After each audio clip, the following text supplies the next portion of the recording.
Меня зовут Инна Морозова, мой возраст 55 лет. На проект я пришла с весом 94 килограмма. Про проект я узнала, увидев репост своей бывшей подруги по оружию. Я занималась раньше профессиональным спортом, я увидела у нее репост и написала Наталье. Моя цель в проекте поправить свое здоровье, сбросить лишний вес. Ну, у меня большие проблемы с суставами.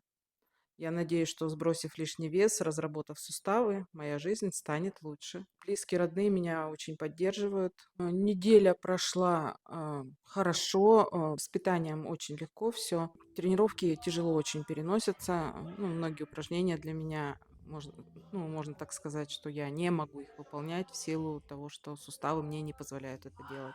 Ну, стараюсь, буду пытаться сделать так, как все, размять суставы свои, скажем так, и выполнять все упражнения, чтобы у меня все получалось. Ну, естественно, хочу разработать все и сбросить лишний вес.